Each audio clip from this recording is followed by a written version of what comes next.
Queridos, boa noite, fique na paz de Cristo. É um prazer estar com você aqui novamente para nós continuarmos o nosso bate-papo sobre o Evangelho, sobre o Novo Testamento.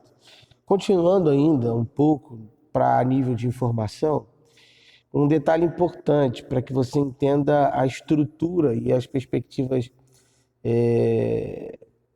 de conflito que existia naquele tempo. Nós falamos no vídeo passado acerca da dinastia herodiana, e o interessante é que o povo em si, na Palestina do primeiro século, vivia em extrema pobreza.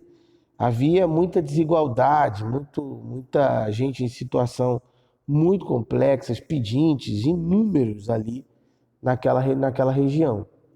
E o povo ainda estava sob pressão, porque o povo pagava um imposto para Roma, pagava imposto para o templo e pagava o imposto para Herodes. Então havia taxação tríplice naquela estrutura e naquele momento. Então é nesse contexto de crise, de austeridade e de injustiça social que a Palestina do primeiro século se encontra, que há então uma necessidade vigente de todas as formas e maneiras se controlar ali qualquer tipo de ação, de rebeldia ou rebelião contra o Império.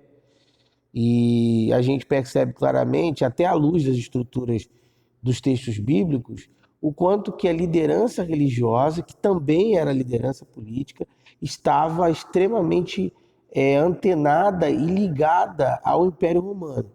Ainda que eles também nutriam o desejo e o anseio de viver a tão sonhada liberdade gerada pelo Messias prometido, eles criaram, e historicamente, principalmente a linhagem sacerdotal, os sacerdotes têm essa característica. Tem um livrinho da editora Cadernos, que o título é Palestina do Primeiro Século. O autor desse livro ele fala justamente isso, o quanto que a linhagem sacerdotal se entrega à corrupção e se filia aos inúmeros governos que dominavam o povo de Israel para manter ali os seus privilégios. Então isso é muito comum naquela estrutura. Então esse povo está extremamente sob extrema pressão e vivendo debaixo de grande injustiça. Agora, uma coisa interessante de se pensar é que o Jesus, filho de Maria, ele aparece nesse tempo. É nesse tempo que ele surge com o evangelho de justiça, cumprindo as profecias bíblicas, estabelecendo o reino de Deus, apregoando a justiça do Senhor, de forma extraordinária, visitando os pobres, os órfãos e as viúvas, criticando o sistema religioso do seu tempo, porque o que Jesus faz é inúmeras críticas a esse sistema religioso, e isso de algum jeito vai causar muita revolta para essa liderança e para essa galera que está liderando e de algum jeito dominando e usufruindo disso. Haja vista que não era do interesse deles, ainda que eles quisessem o Messias, que o Messias viesse como Jesus de fato veio, desfazendo, desestabelecendo e principalmente desorganizando todo o esquema existente na época. Um dos episódios mais marcantes dessa dessa aparição de Jesus de Nazaré é o próprio episódio do templo, em que Jesus expulsa os cambistas, que havia uma relação comercial entre os cambistas e os sacerdotes do templo em relação aos próprios sacrifícios. Isso causa uma ira, e o texto mesmo dos evangelhos vai dizer que os sacerdotes chegam a ranger os dentes de desejo de matar o Messias, ou melhor, de matar Jesus de Nazaré. Então a gente tem uma estrutura política social em extrema crise, melhor dizendo, em extremos problemas, numa convulsão social vigente. A gente tem um líder revolucionário que vem da pobreza, digamos assim, porque ele é oriundo de Nazaré, de uma profissão que não era das melhores, inflamando toda a Palestina, porque Jesus fazia essa caminhada no primeiro século de uma ponta a outra, pregando o reino de Deus, pondo em liberdade os cativos e de uma maneira bem contundente e real, tocando na ferida dos fariseus, dos saduceus, dos essênicos e principalmente dos sacerdotes, sem, inclusive, permitir que eles, de algum jeito, o domine ou o conquiste.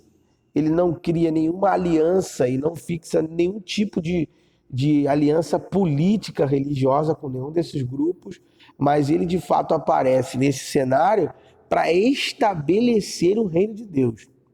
E como João havia, enquanto ainda estava presente naquele cenário, ele vinha anunciando que o reino de Deus estava próximo, agora Jesus promove e provoca o arrependimento, anunciando no contexto neotestamentário que o reino de Deus chegou. Então a gente, a partir daí, entende o porquê que a presença desse Jesus, desse rabino marginal, como gostam de chamar alguns teólogos desse tempo, gera tanta confusão nessa Palestina que já estava vivendo um cenário extremamente complexo, porque ele acaba, de algum jeito, liberando uma palavra de esperança para aqueles que já estavam na sarjeta e criticando aqueles que estavam na ponta do sistema, usufruindo e se alimentando de toda a estrutura também do Império Romano. Então, a partir daí, a gente compreende toda a ação libertadora, toda a ação formidável do nosso Jesus, que tem, nessa perspectiva, uma ação messiânica, cumprindo a profecia de Isaías 61, porém não compreendido porque ele, de algum jeito, não assume uma parceria com esses partidos vigentes e contrapõe toda aquela estrutura estabelecida pelo sistema religioso, político e econômico vigente na Palestina do primeiro século. Ok? Até o próximo vídeo. Fique na paz.